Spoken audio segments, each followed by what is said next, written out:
Hello everybody and welcome back to the channel. It's me, Rob Marsiglio, sales representative with Keller Williams Referred Urban Realty out here in Durham region, helping the great people of this part of the province and doing my best to bring you weekly content on this channel covering all things greater Toronto area real estate. Before we get into the data today, I want to address the elephant in the room or lack thereof.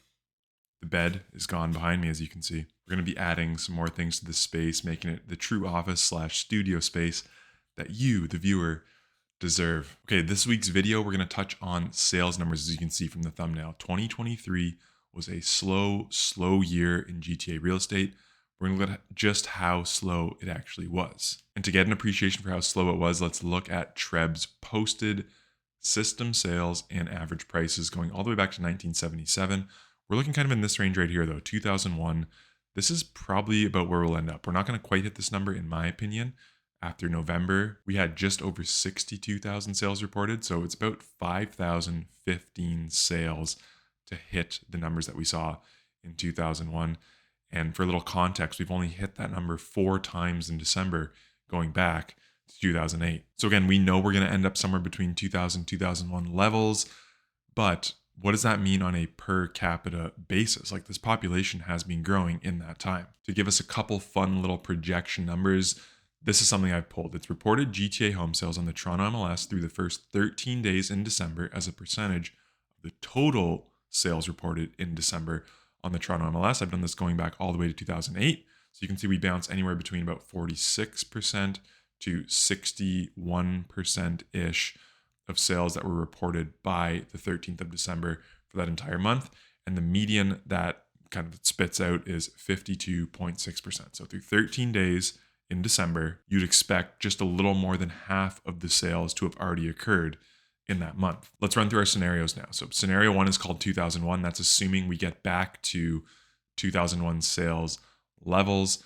And, we're at 5,015 sales required in December to reach that number. And here's our sales per capita, 0.0106. A more likely scenario, in my opinion, would be this one, using that median number that we talked about. So around 52% of sales have already occurred.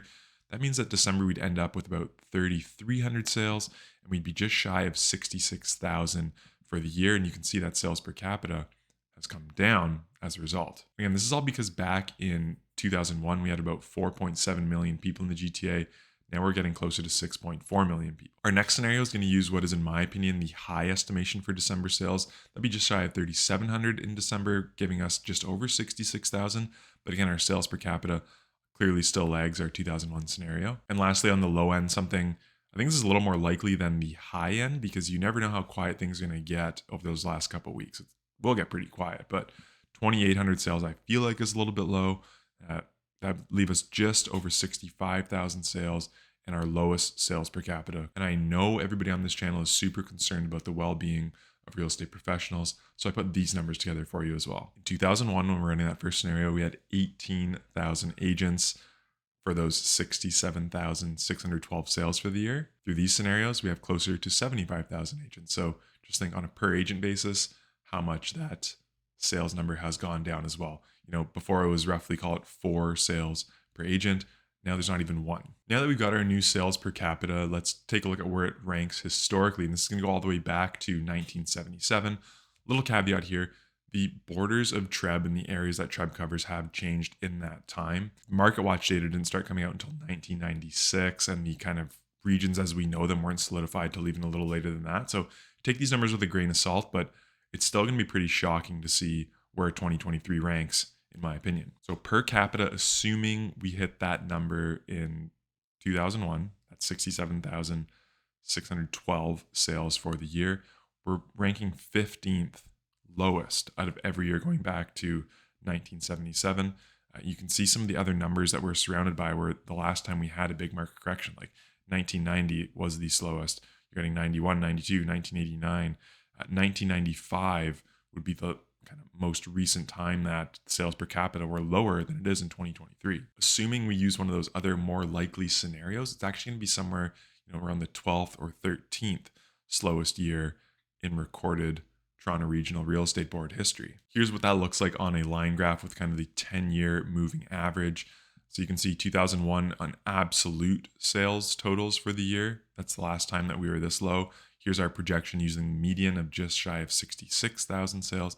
You can see this big drop off that we had from that peak in 2021. And when it comes to sales per capita, like I said, going back to 1995 is the last time that you saw a lower number than 2023. What does recovery look like from this? What can we expect next year? It's really hard to say. It's going to come down to a lot of factors, like what are rates doing? What is supply like? Is it going to be tight inventory market again? Will there be more inventory out there? But let's take a look at the last couple big kind of absolute reported sales corrections and then what the recovery looked like from those corrections. The first one we're looking at is that peak market in 1986.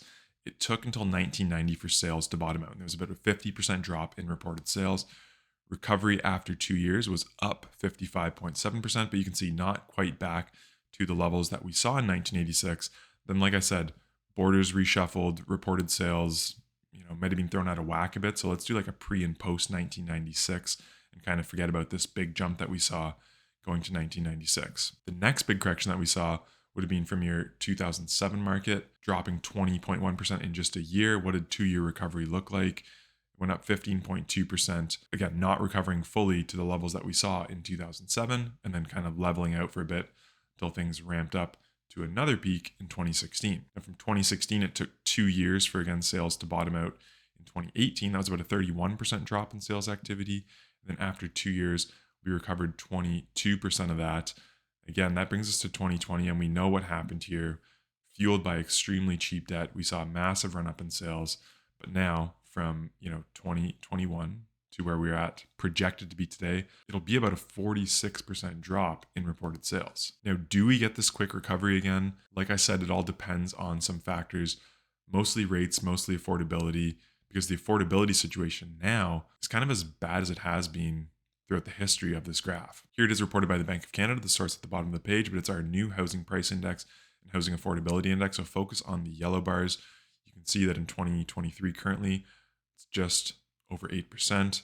The last time we were at these levels was back in the 70s. That, in my opinion, will be a bit of a deterrent for sales picking up. The other thing we have to consider is active listings. How much stress will be on the market?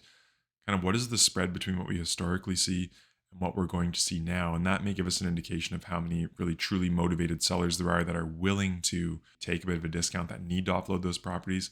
And is that going to be enough to really boost sales numbers? So our first scenario that we're going to use is the classic 30% drop off. That brings us to around 11,700 active listings by the end of the year. I thought this was a good projection at first, but now looking at more numbers, I feel like that estimate is a little bit low for what we're going to see. As of the time of recording, we're just over 15,500 active listings across the GTA still. This is the second scenario I ran, and this is using the kind of smallest drop off percentage-wise that we've seen from the November to December in recent history, and that goes to 2011 when we saw only a 17% drop off. So that would leave us with around 13,900 active listings. And then the last scenario that I ran was kind of similar to the kind of projected sales for December using the first 13 days of data. I did the same thing for new listings and for terminations and suspensions. So if you think about it, new listings brings our inventory up, terminations, suspensions, expiries, and sales bring our inventory down. What is the net and where do we end up based on that number? So using this exercise, I figure we've already seen about 63% of our total new listings reported on the Toronto MLS to date. And we've probably seen already about 52% of our terminations, suspensions, and expiries. When we put all those numbers together in the big computer, it spits out this number, 12,800 active listings roughly. So right between our 30% case and our 17% case. So, let's say we're going to be right around 13,000 active listings by the end of the year. That is a little higher than the numbers that we've seen recently going back to 2008. So maybe a sign of a bit of stress, maybe a sign that there could be a little bit more activity early in the year. Does that mean prices will go up? I don't necessarily think so, because there is going to be plenty of supply relative, but maybe we see a slight bit of recovery with sales totals. But again, it's also up in the air, has to do with rates, what's going to happen there, what is going to happen with affordability, what will really improve, because if people can't afford homes, people will not be buying homes. Let me know in the comments below though, when do you think that we start recovering in terms of sales? I'm not talking prices. I do think that there's room for prices to stay flat, maybe even come down some more over the next couple of years as the renewals come up. But let me know, when do we start to see a recovery in sales activity purely across the greater Toronto area? Thanks so much for sticking with me through another video. Hope you enjoyed it. Hope you enjoyed the new space. Come back next week to see what other additions we have made in the background. And until we do speak again next time, please stay safe and cheers. Hey there, I really appreciate you watching this video all the way to the end. If you enjoyed it, I've got another video for you right here on the screen. And, while you're here, maybe just click on my face, subscribe to. I don't want you to miss anything going forward.